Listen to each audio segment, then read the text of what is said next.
The story I have to tell you is a strange one. I try to tell it to you as simply as I can. We won't be disturbed, not for a few hours anyway. My name is Murphy, yet I've been found guilty of the murder of Murphy. And they say my name is Kelly. Kelly was my boss. We were both taxidermists. I suppose you think that just means stuffing animals.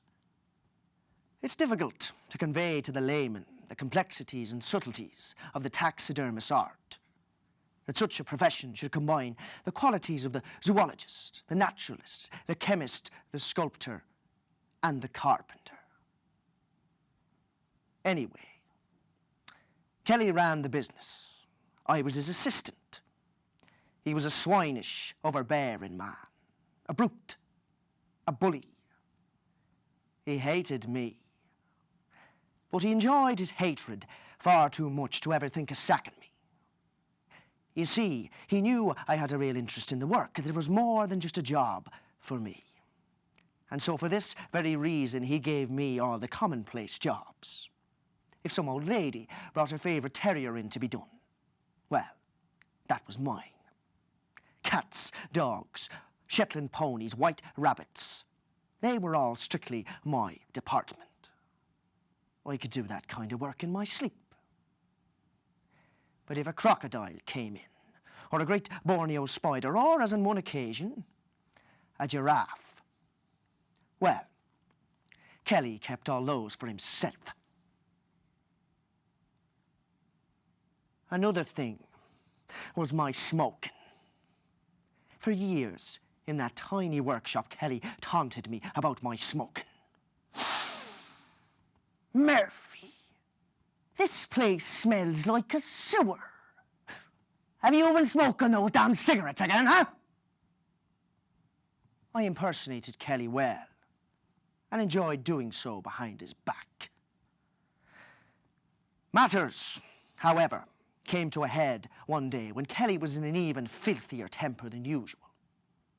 I had spent the morning finishing a cat, which I'd placed on a shelf with the other completed orders. I could feel Kelly glaring at it. Where's the tail, huh? I explained that it was a Manx cat and therefore had no tail. How do you know it's a Manx cat, huh? How do you know it's not an ordinary classic cat that's been involved in a motor accident or something? But you wouldn't know anything about that, would you, Murphy? Oh, no, 'cause you're a bit of a slob, boy.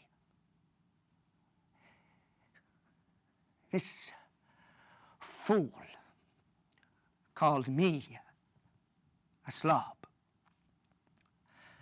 Well, on that occasion, something snapped inside me. I could almost feel it snapping.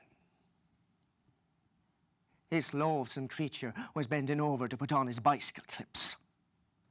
I picked up a big spanner from one of the work tables and walked up slowly behind him.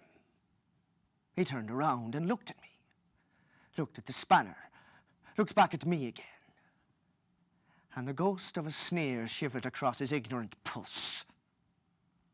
Slowly, I drew back the spanner and I struck him across the head.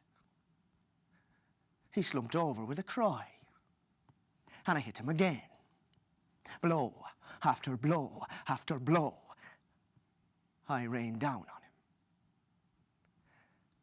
I dropped the spanner and stood there breathing hard. Kelly lay quite still. There was no pulse. Oh, he was dead all right. I had killed him. I was his murderer. For quite some time after that, I walked up and down the workshop, trying to think of what to do next. My first thought was I could make it look like there'd been a robbery. Mess the place up a bit, get rid of a few of the more expensive instruments, that sort of thing. Mr. Kelly comes to work, disturbs the burglars, they panic and do him in. Mr. Murphy comes to work, dead body, great shock and sadness, funeral. Ah, he was a lovely man. He'll be sorely missed. But sure, life goes on, I suppose, and all would be A-OK. But I wasn't convinced I could carry it off. I mean, they're very thorough, these detective types, aren't they, with their forensics and their profiling and their fingerprints and all the rest of it. So, tell me again, where were you when the crime actually took place? And did anybody see you? And how did you get along in general with the victim? Let's go over it all again. Next thing you know, you've made a mistake, said the wrong thing, some inconsistency in your story. Before you know it, you're standing in court, looking up at the old fella with the white wig and the black cap. I lit a cigarette to calm my nerves. And as I was walking up and down the workshop, smoking and thinking and smoking, a mad idea began to form in my head. Now, at first, this may seem incredible, unbelievable, perhaps even grotesque to you. But I decided that I would treat Kelly's skin the same way I would treat any dead creature that came into the workshop. It's funny, once you accede to a certain climate of horror, the difference between one abomination and another seems slight, perhaps even irrelevant. I made my preparations that evening, and the following morning I commenced work. I won't bore you with the gruesome details, but suffice to say, I used the same technique and flaying pattern applicable to apes. 4 days later, I had the perfect skin, face and all. I then committed the remains of, so to speak, the remains to the workshop furnace. You see, I knew that Kelly had no relatives and very few friends. So it was my idea to have him seated asleep in an armchair for the benefit of any visitors to the workshop. I discarded this idea as too dangerous. And then another idea began to form. At first, it was so macabre it shocked even me. But I decided I would don Kelly's skin when the occasion arose. Become Kelly. His clothes fitted me. Why not his skin? Another day was spent making alterations and adjustments, but that evening I was able to look in the mirror and see Kelly glaring back at me. Perfect in every detail. I put on his clothes and went out for a walk. I received salutations from newsboys and others who'd known him. Good evening, how do you do? That evening, I was foolhardy enough to go to Kelly's lodgings, where his half-witted landlady wanted to know where I'd been. What? Didn't that fool Murphy not tell you? I've been down the country a few days. I left strict instructions with that slob to come and tell you. Oh, he's useless, that fella, useless. It worked. I decided to spend the night in Kelly's lodgings. I lay there, in Kelly's bed, in Kelly's skin, smoking. And as I lay there, I decided that Kelly would make an announcement. I'm going to Canada. I've sold the business to the assistant Murphy, and I'm going to Canada. I've been offered a very good job there. I would then burn the skin, own my own business, and have committed the perfect crime. Needless to say, I overlooked something. You see, the mummifying preparation I'd used on the inside of Kelly's skin had been quite adequate for normal purposes. But I'd failed to take into account what a night spent in a warm day bed would do to it.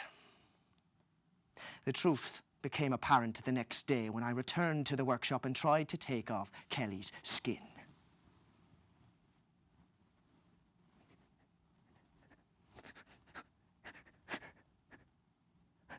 it wouldn't come off.